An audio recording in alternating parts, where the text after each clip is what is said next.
My parents drained their secret savings to buy my unemployed brother a luxury electric vehicle while tossing me the keys to a rusted death trap. They believed I would be their retirement plan. Instead, I drove straight to a dealership, bought a Porsche, and watched their financial safety net vanish forever.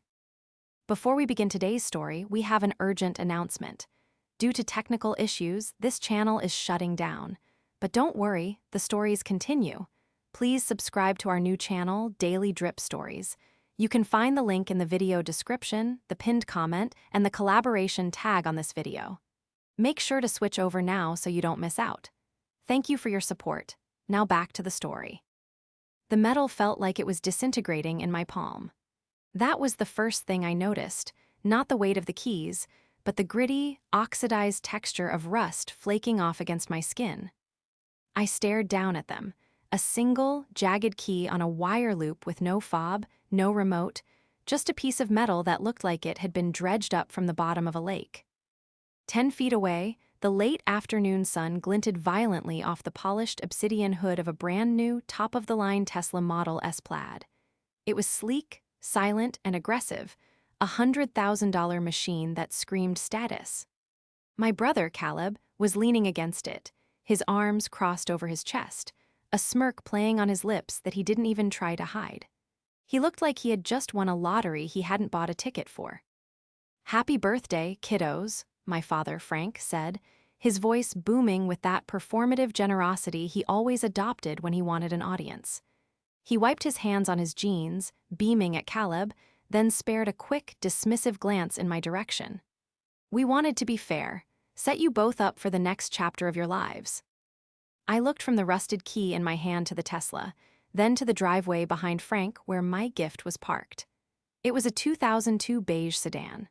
The clear coat was peeling like sunburned skin, revealing patchy, dull paint underneath.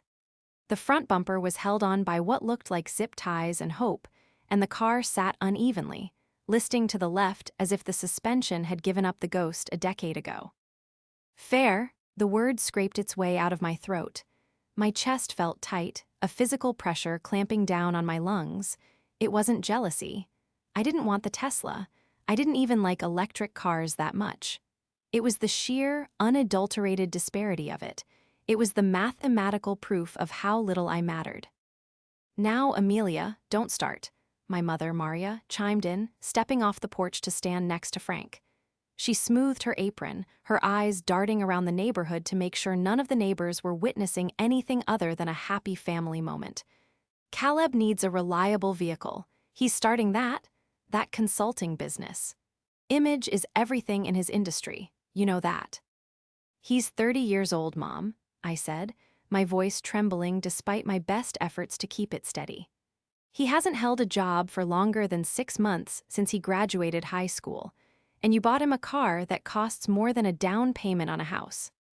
"It's an investment," Frank barked, his smile dropping instantly. He hated being questioned, especially by me. "And you have a job, a steady job. You can fix that sedan up. It's a mechanic's special. Good bones teaches character." "Character," I repeated, looking at the bald tires on the beige monstrosity. "Dad, that car isn't safe. Look at the tires. There's no tread. It's practically illegal to drive." Caleb laughed. It was a short, sharp sound. "Don't be ungrateful, Aim. A car is a car. Besides, not everyone can handle the power of a Plaid. You'd probably crash it getting out of the driveway." Frank chuckled, slapping Caleb on the back. "Exactly. See, he gets it. We help those who need the push, Amelia. You've always been independent. You'll figure it out. You always do." He tossed a rag at me, which landed on my shoulder. "There's some polish in the garage if you want to shine it up a bit, but we're taking Caleb's new ride for a spin. Don't wait up for dinner." They piled into the Tesla, Frank, Maria, and Caleb. The futuristic door handles extended automatically, glowing with a soft light that seemed to mock the jagged piece of rust in my hand. I watched them pull out, the electric motor humming a silent tune of superiority. They didn't even look back. I was left standing alone in the driveway, the exhaust fumes of their neglect choking me more than any gasoline engine ever could. I looked at the sedan. I looked at the house I helped them paint last summer. I looked at the garden I paid to have landscaped for their anniversary. It wasn't just a car. It was a receipt for 30 years of being the afterthought. The heat inside the 2002 sedan was suffocating. I had been driving for only 15 minutes and my blouse was already sticking to my back. I had tried to turn on the air conditioning, but the only thing that happened was a high-pitched screeching noise from the vents, followed by a blast of hot, dusty air that smelled like dead mice and mildew. I quickly turned it off, rolling down the windows instead. The manual crank on the driver's side was stiff, resisting every turn, and the passenger window didn't budge at all. I merged onto the highway, gripping the steering wheel so hard my knuckles turned white. The steering was loose, wobbly. Every time the car went over 40 miles per hour, the entire dashboard shook violently, the plastic rattling a chaotic rhythm that set my teeth on edge. I could feel every groove in the road through the seat, the suspension non-existent. I checked the rearview mirror. A piece of duct tape was holding it in place, but the vibration of the car kept making it droop, forcing me to constantly readjust it to see the traffic behind me. "Teaches character," Frank had said. I let out a bitter, dry laugh that was swallowed by the roar of the wind rushing through the open window. Character. That was their code word for neglect. When Caleb got private tutors because he was misunderstood by his teachers, that was support. When I struggled with calculus and stayed up until 3:00 a.m. teaching myself from YouTube videos because they wouldn't pay for help, that was building character. When Caleb got the master bedroom in the basement with the en-suite bathroom, that was because he needed his space. When I slept in the box room that was technically a converted closet, that was because I was low maintenance. A luxury SUV sped past me, and the draft caused the little beige sedan to swerve dangerously to the right. I fought the wheel, my heart hammering against my ribs. This wasn't just an insult, it was dangerous. They had put me in a vehicle that was a hazard to operate, and they slept soundly at night thinking they had done me a favor. I pulled off at the next exit, needing a moment to breathe. I steered the rattling heap into the parking lot of a gas station, the brakes squealing loudly enough to turn heads. I killed the engine. It sputtered and coughed for a good 3 seconds before finally dying, and rested my forehead against the steering wheel. My phone buzzed in my purse. I pulled it out. It was a text from Maria. "Hope you got home safe. Don't forget, we need you to come over this weekend to help set up Caleb's charging station. Dad doesn't want to pay an electrician, and he says you're good with wires." I stared at the screen. Good with wires. That was how they saw me. Useful, handy, the daughter who worked with computers and tech stuff. To them, my career was a vague blur of typing and fixing Wi-Fi routers. I was the IT support. I was the one who fixed the printer. I was the one who set up the smart TV. They had no idea. They didn't know that good with wires actually meant I was a senior solutions architect for one of the largest fintech firms in the country. They didn't know that the little computer job I did from my home office involved designing secure cloud infrastructure for international banks. They didn't know that my quarterly bonus last month was more than Frank made in a year at the height of his career. I had never told them, not explicitly. I drove a modest hatchback, which was currently in the shop for a routine service, hence why I was even at their house for a ride. I wore simple clothes. I rented a nice but unassuming apartment in the city. I kept my life private because I knew that if they understood the true scale of my finances, I would cease to be their daughter and become their ATM. But looking at that text message, looking at the demand for my labor to install a charger for a car that cost more than my parents' collective life savings, something snapped. They thought I was broke. They thought I was struggling, just scraping by, grateful for a rusty sedan because I had no other options. They thought they held the power because they held the purse strings, or at least the credit cards. I typed a reply, then deleted it. But they had forgotten one crucial thing, I whispered to the empty, stifling car. I can afford to buy and sell their entire reality. I looked up at the dealership across the street. It was a Porsche center. The glass building was pristine, housing rows of engineering perfection. I wasn't going to fix the sedan. I wasn't going to install the charger. I turned the key. The sedan coughed, wheezed, and reluctantly roared back to life. I wasn't going home, not yet. To understand why the Tesla hurt so much, you have to understand the ecosystem of the Miller family. It wasn't just about money. It was about the currency of affection, and I had been bankrupt since birth. Caleb was the firstborn, the son, the heir to a kingdom that didn't exist. Frank, my father, was a man obsessed with appearances. He had worked in mid-level sales his whole life, always chasing the big score, always leasing cars he couldn't afford to look like the boss he never became. To Frank, Caleb was his second chance. He projected all his failed ambitions onto my brother. If Caleb succeeded, Frank succeeded. Maria, my mother, was the enabler. She was a woman who believed that love meant removing all obstacles. If Caleb failed a test, the teacher was biased. If Caleb got fired, the boss was jealous. If Caleb got a DUI, which happened twice, it was just bad luck and youthful indiscretion. I, on the other hand, was the insurance policy. I remember when I was 16. I wanted to go on a school trip to Washington, D.C. It cost $400.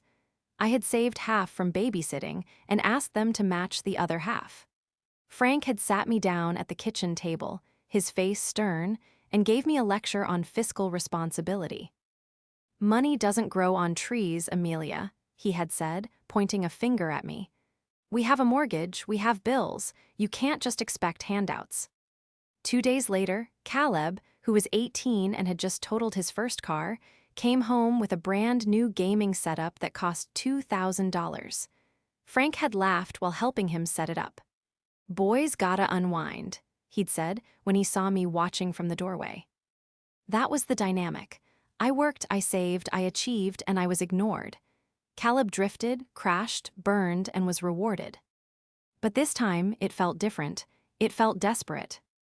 As I sat at the red light, the sedan idling roughly beneath me, I thought about the conversation I'd overheard a month ago.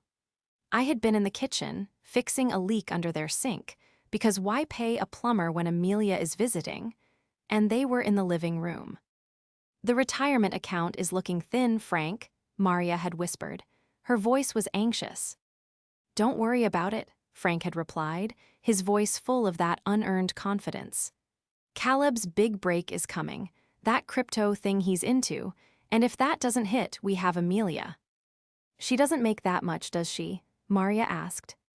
"She makes enough," Frank said. "She's single, no kids, she doesn't need much. When we're ready to retire, she'll step up. It's her duty. We raised her, didn't we?" The light turned green. I pressed the gas, and the car lurched forward with a groan. "She'll step up." They weren't just favoring Caleb. They were cannibalizing their own future to fund his present, banking on the assumption that I would be there to catch them when they fell. They bought the Tesla not just because they loved him, but because they felt entitled to my future labor to pay for their mistakes. And then there was Caleb himself, the antagonist in my life story who didn't even realize he was the villain because he was too busy starring in his own movie. Caleb was charming in a shallow, oily way. He had that entrepreneur, hustle culture vocabulary down pat. He talked about synergy and disruption while borrowing $20 for gas. The Tesla was his ultimate prop. He didn't have a job to commute to, he didn't have clients to impress. He lived in his girlfriend's apartment, rent-free, and consulted on projects that never seemed to materialize. Frank and Maria saw a visionary, I saw a leech. But the most dangerous thing about a leech isn't its appetite. It's the anesthetic it injects so you don't feel it feeding until it's too late. My parents were numb to him. They were bleeding out financially, taking out second mortgages or cashing in 401ks. I didn't know the source yet, but I knew they didn't have $100,000 cash lying around just to keep his ego inflated. And the rusted keys in my lap, that was them testing the waters. That was them seeing how much disrespect I would swallow.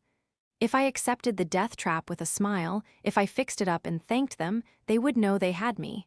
They would know I was compliant. They would know that when the bill for the Tesla came due, they could slide it across the table to me, and I would pay it. I pulled into the turning lane for the Porsche dealership. I looked at the reflection of the beige sedan in the showroom's towering glass windows. It looked like a blemish, a mistake. I wasn't going to be their retirement plan. I wasn't going to be the safety net. I parked the sedan right in front of the entrance, next to a gleaming 911 GT3. The contrast was comical. A salesman in a sharp suit looked up from his desk, his expression shifting from confusion to wariness as he saw the rusted heap rattle to a halt.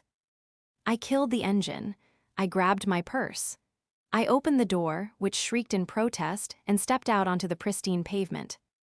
It was time to introduce Frank and Maria to the real Amelia. The salesman's name was David.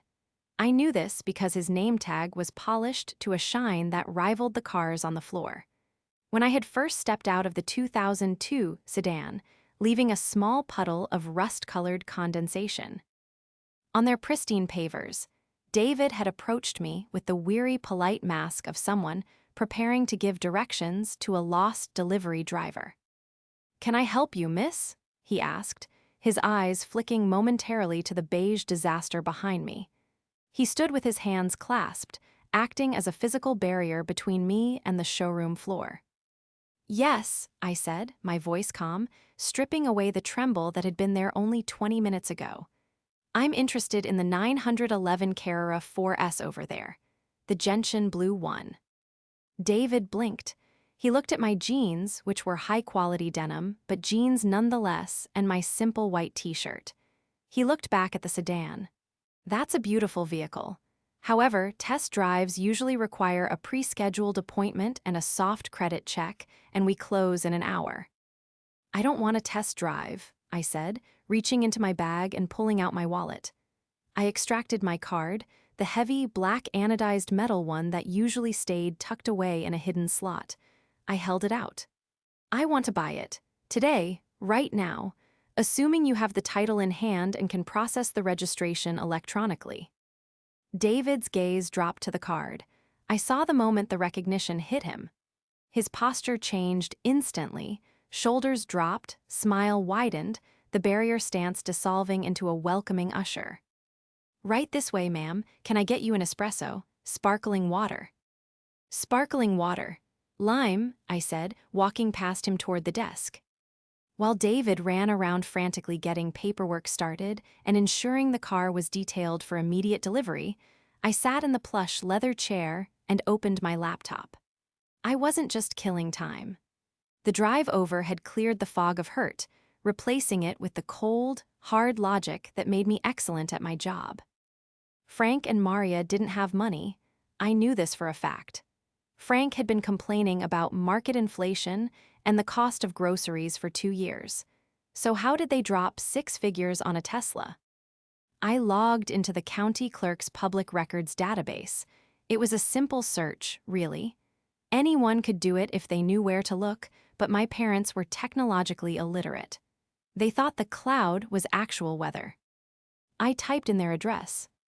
The results populated instantly. My stomach dropped. Recording date, yesterday. Document type, home equity line of credit, HELOC.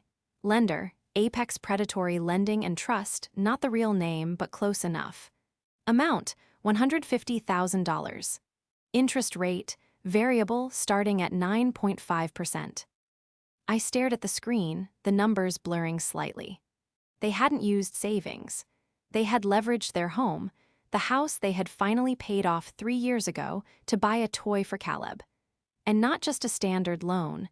This was a high-risk, variable-rate line of credit from a lender known for approving bad decisions. It was worse than I thought. They weren't just betting on me to help with retirement, they had actively detonated their financial foundation.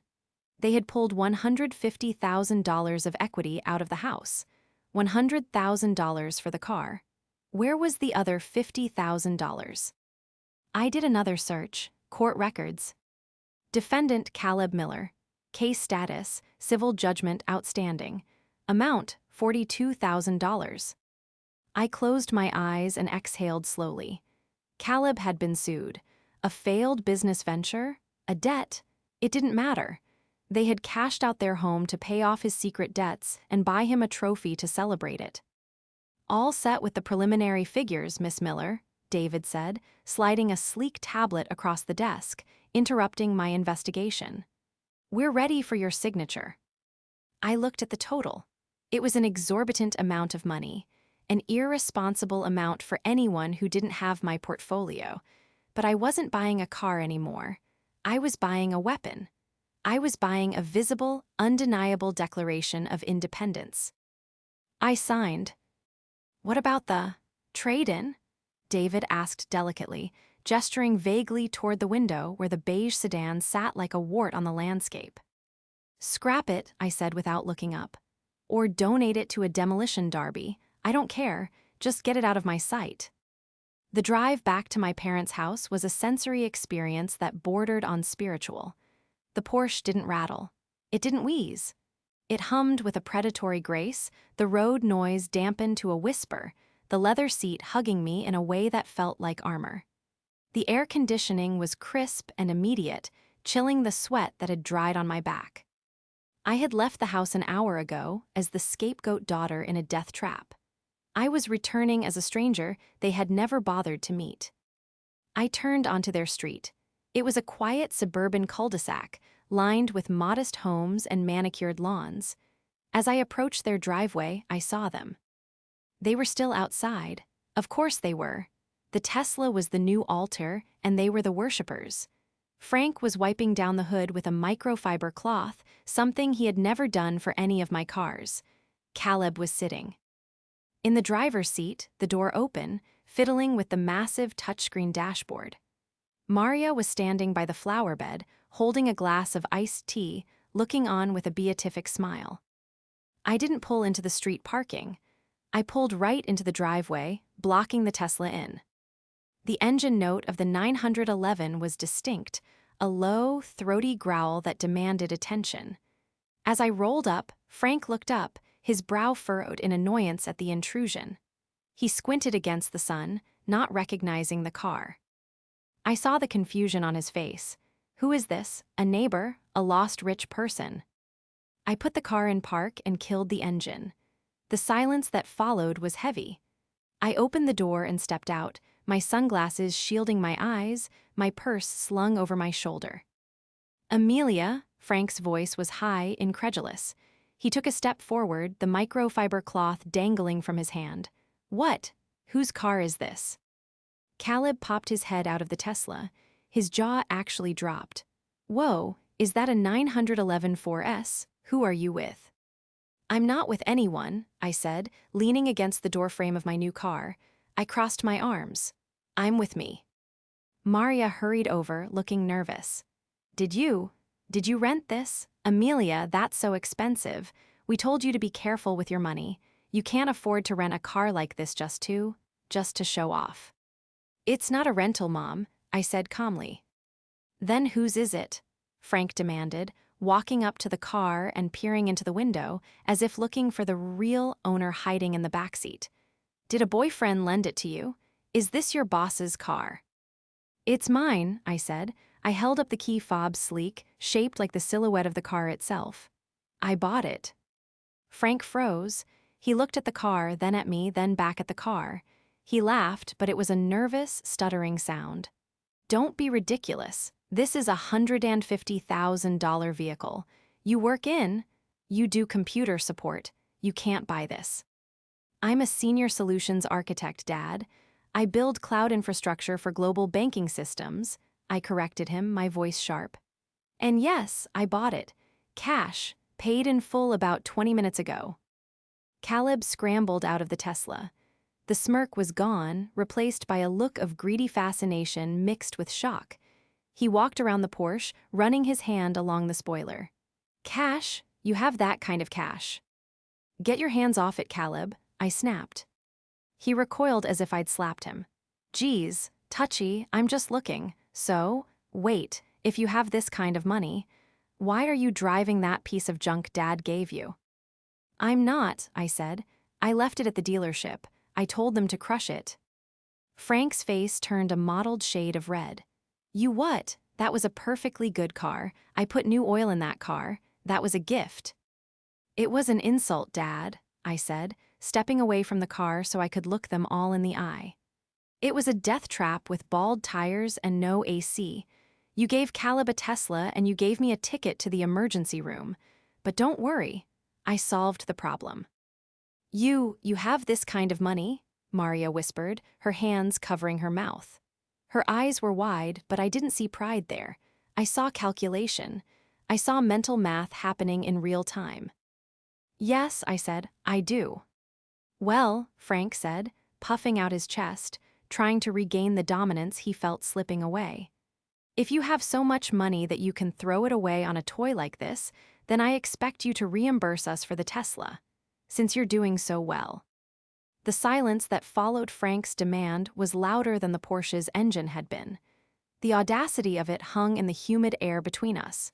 He had skipped right past congratulations, past we had no idea, and landed directly on pay me. Reimburse you, I repeated, keeping my voice dangerously low, for the gift you bought him. It's about fairness, Amelia, Frank said, finding his footing now. He adopted his head of the household stance, feet apart, hands on hips. We spent our savings on Caleb because he needed a leg up. We thought you were struggling, but clearly you've been hoarding money while watching your family scrape by. It's selfish, really. If you can buy this, you can help the family. We need to pay off the financing on the Tesla. Financing? I cocked my head to the side. I thought you said it was a gift paid for with your savings. Frank blinked, caught it. Well, we use some savings and finance the rest. It's a bridge loan, just until Caleb's business takes off. Stop lying, Frank, I said. I didn't call him Dad. The title didn't fit the man standing in front of me anymore. I pulled my phone out of my pocket. I know about the HELOC. The color drained from Maria's face. She reached out and grabbed Frank's arm. Frank. I looked it up at the dealership, I continued, scrolling to the screenshot I had taken. Apex predatory lending, $150,000 against the house, at 9.5% variable interest. You didn't use savings. You mortgaged the roof over your heads. Caleb looked at our parents, confused.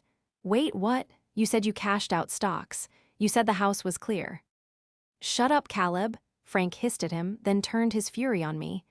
How dare you spy on us? That is private financial business. I am your father. And you're broke, I said brutally. You took out a loan you can't afford. The monthly payment on that HELOC is going to be close to $1,500 just in interest. You bring home $4,000 a month, Dad, with the mortgage, taxes, and utilities. You can't pay this. We can pay it, Frank shouted, his veins bulging in his neck. And once Caleb's consulting firm hits. Caleb has a $42,000 judgment against him from a lawsuit, I interrupted, dropping the second bomb. Caleb froze. He looked like a deer in headlights. How do you know that? Public records, Caleb. Everything is public if you know where to look. I turned back to Frank. So, let me guess the plan. You took out the equity to pay off Caleb's legal mess and buy the car to make him look successful, hoping he'd scam someone else into investing? And when the monthly payments for the house loan started hitting, who was going to pay them? Me. Maria started to cry. It wasn't a noble cry, it was a weeping of exposure. We just wanted everyone to be okay, we thought. Since you didn't have a husband or kids, you wouldn't mind helping out. You've always been so good with money, Amelia. I'm good with money because I don't spend it on people who treat me like garbage, I said. You ungrateful little. Frank stepped forward, raising a hand as if to point in my face, but he stopped when he looked at the Porsche again. The symbol of my power. He couldn't treat me like a child when I had outpaced him in every metric he valued.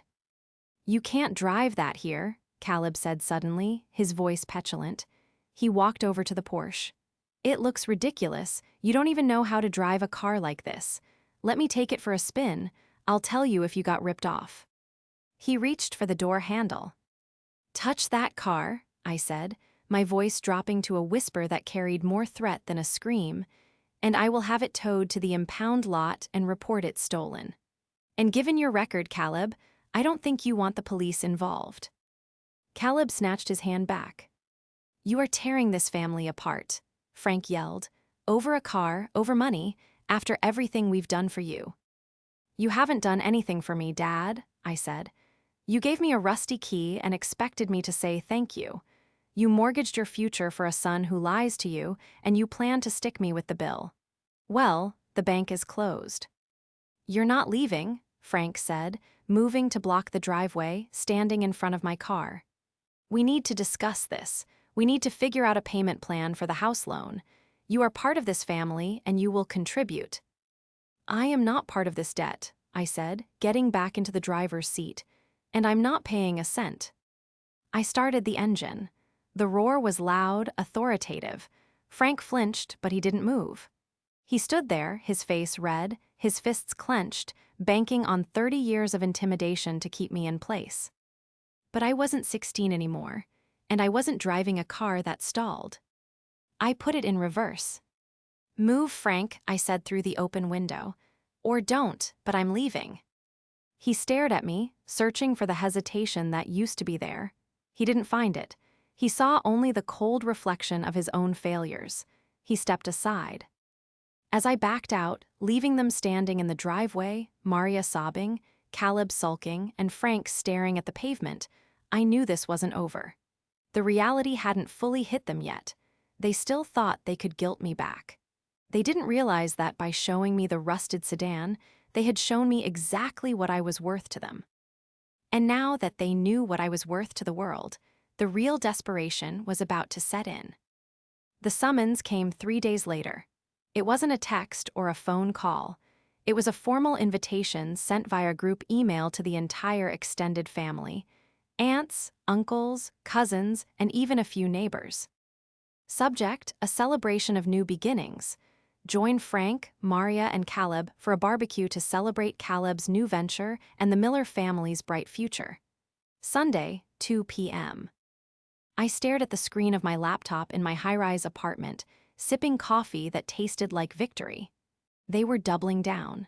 They were terrified that the rumors of our driveway confrontation would spread, so they were creating a facade of prosperity to drown out the truth.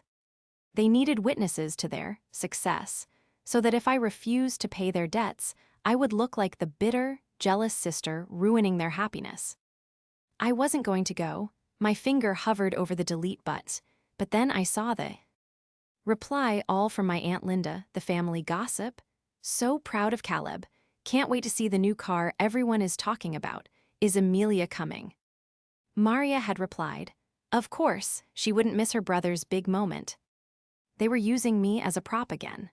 If I didn't show, they would spin a narrative about how I was unstable, unsupportive, or struggling. If I did show, they expected me to play nice in front of an audience, banking on the social pressure to keep my mouth shut about the HELOC and the debt. They had forgot the most important rule of war. Never invite an enemy who has nothing left to lose into your stronghold. I replied, I'll be there. Sunday arrived with a sweltering heat. I drove the Porsche, of course. I wore a tailored linen suit that screamed executive, a stark contrast to the faded t-shirts I used to wear to hide myself in their house. When I pulled up, the street was lined with cars. The Tesla was parked prominently on the lawn, literally on the grass, like a museum exhibit. I parked on the street, ensuring my car was visible but not aggressive. I walked up the driveway, carrying a sleek leather portfolio. There she is, Frank boomed as I entered the backyard. He was manning the grill, wearing a Kiss the Cook apron, sweating profusely. He had a beer in one hand and tongs in the other. He looked manic. The prodigal daughter returns. The backyard was full. Aunt Linda, Uncle Bob, cousins I hadn't seen in years. They all turned to look. Caleb was holding court by the cooler, wearing a crisp button-down shirt that I knew cost more than the weekly grocery budget. Hi everyone, I said, my voice projecting clearly. Amelia, Maria rushed over, grabbing my arm with a grip that was painful. She leaned in, whispering through a clenched smile. Don't you dare cause a scene. We are celebrating. Just smile and eat a burger. I'm not hungry, Mom, I said, pulling my arm away. So, Amelia, Uncle Bob called out, gesturing with a hot dog. Frank tells us you bought yourself a little sports car, finally spending some of that IT money, huh? Something like that, I said, walking toward the center of the patio. And Caleb, Aunt Linda gushed, turning to my brother. A Tesla Plaid. My goodness, Frank, you must have done well with those stocks this year to treat him like that. Frank puffed out his chest. Well, you know, family comes first. Caleb's business is about to explode, so we wanted to make sure he looked the part. What business is that exactly? I asked. The chatter died down. The question was simple, but the tone cut through the humidity like a blade. Caleb cleared his throat, shifting his weight. It's, blockchain consulting, high-level stuff, synergy optimization for crypto assets. Fascinating, I said, opening my leather portfolio. Because I did a little digging into Miller Consulting Group. Amelia, stop, Frank warned, stepping away from the grill. Not now. I think now is the perfect time, I said, pulling out a sheaf of papers. Since you've invited everyone to celebrate the family's financial future, they should know what that future actually looks like. I held up the first document. This is a record of the LLC Caleb registered. It was dissolved by the state 6 months ago for failure to pay taxes. Murmurs rippled through the crowd.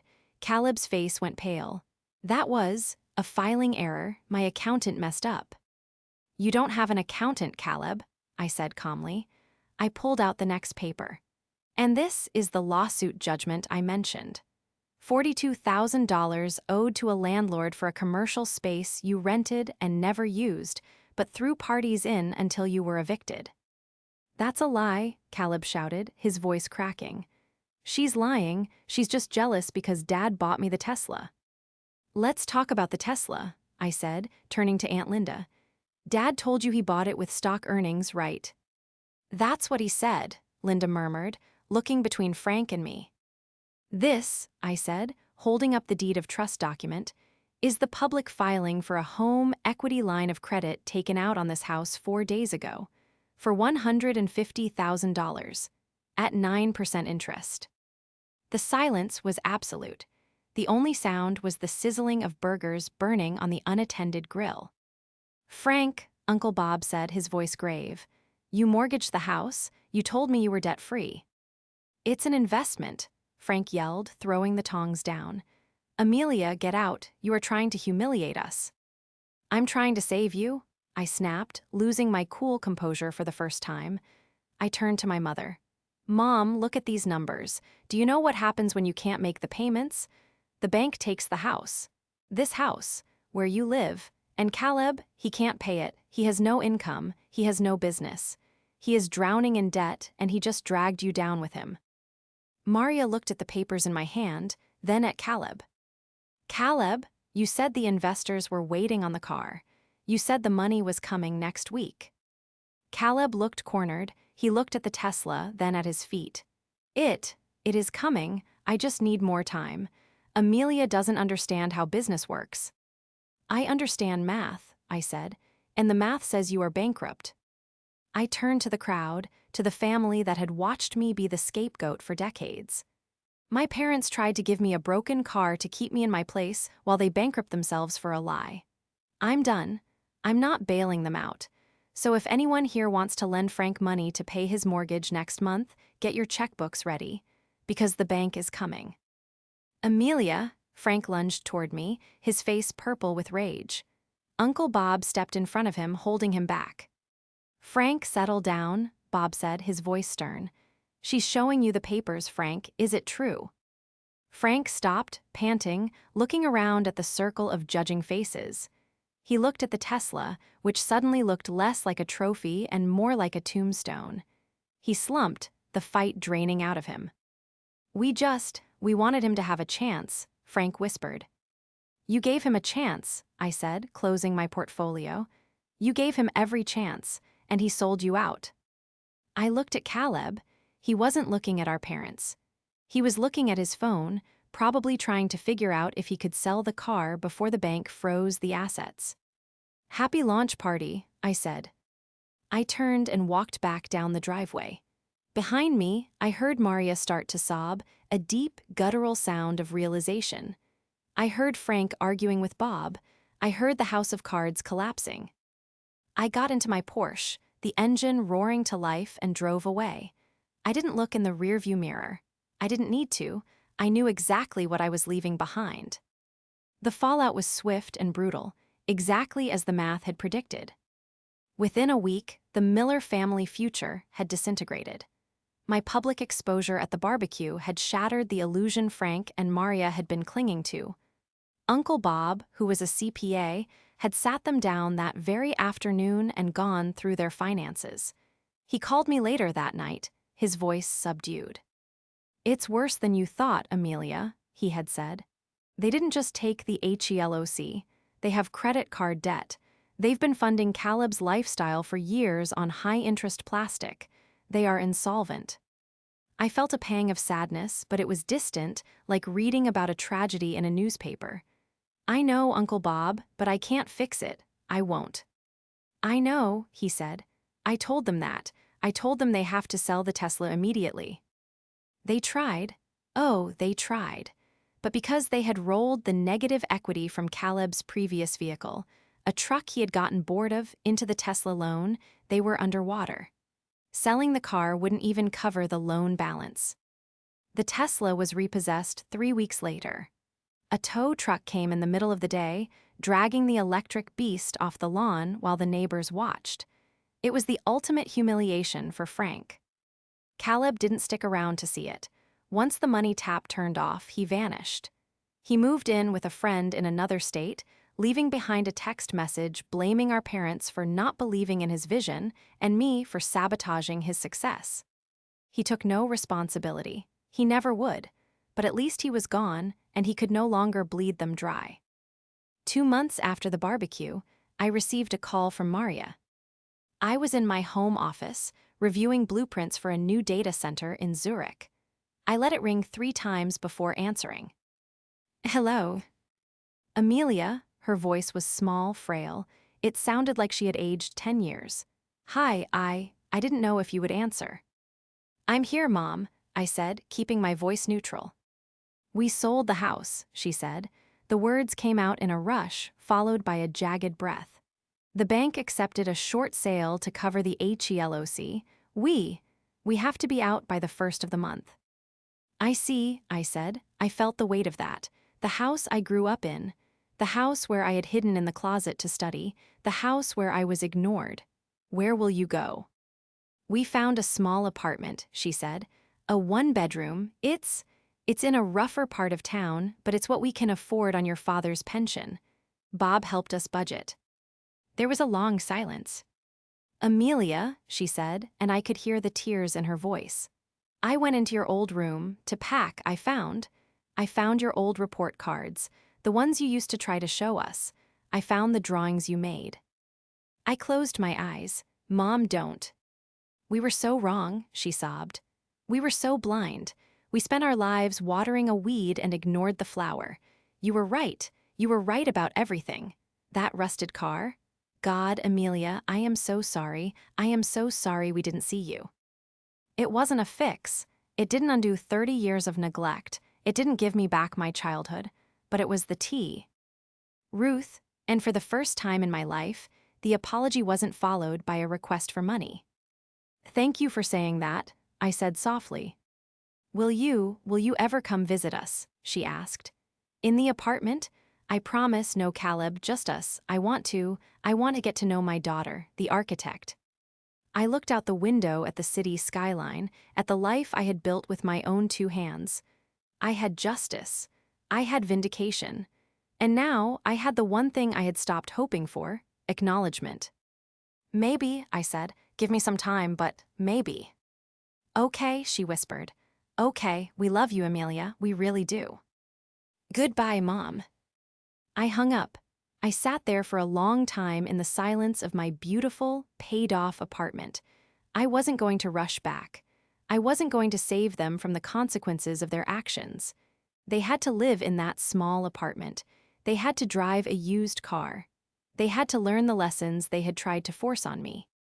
But as I looked at the rusted key I had kept, not the car key, but the key to their house, which I now dropped into the trash can, I felt a weight lift off my shoulders. I wasn't the safety net anymore. I wasn't the backup plan. I was Amelia Miller, and for the first time, that was enough.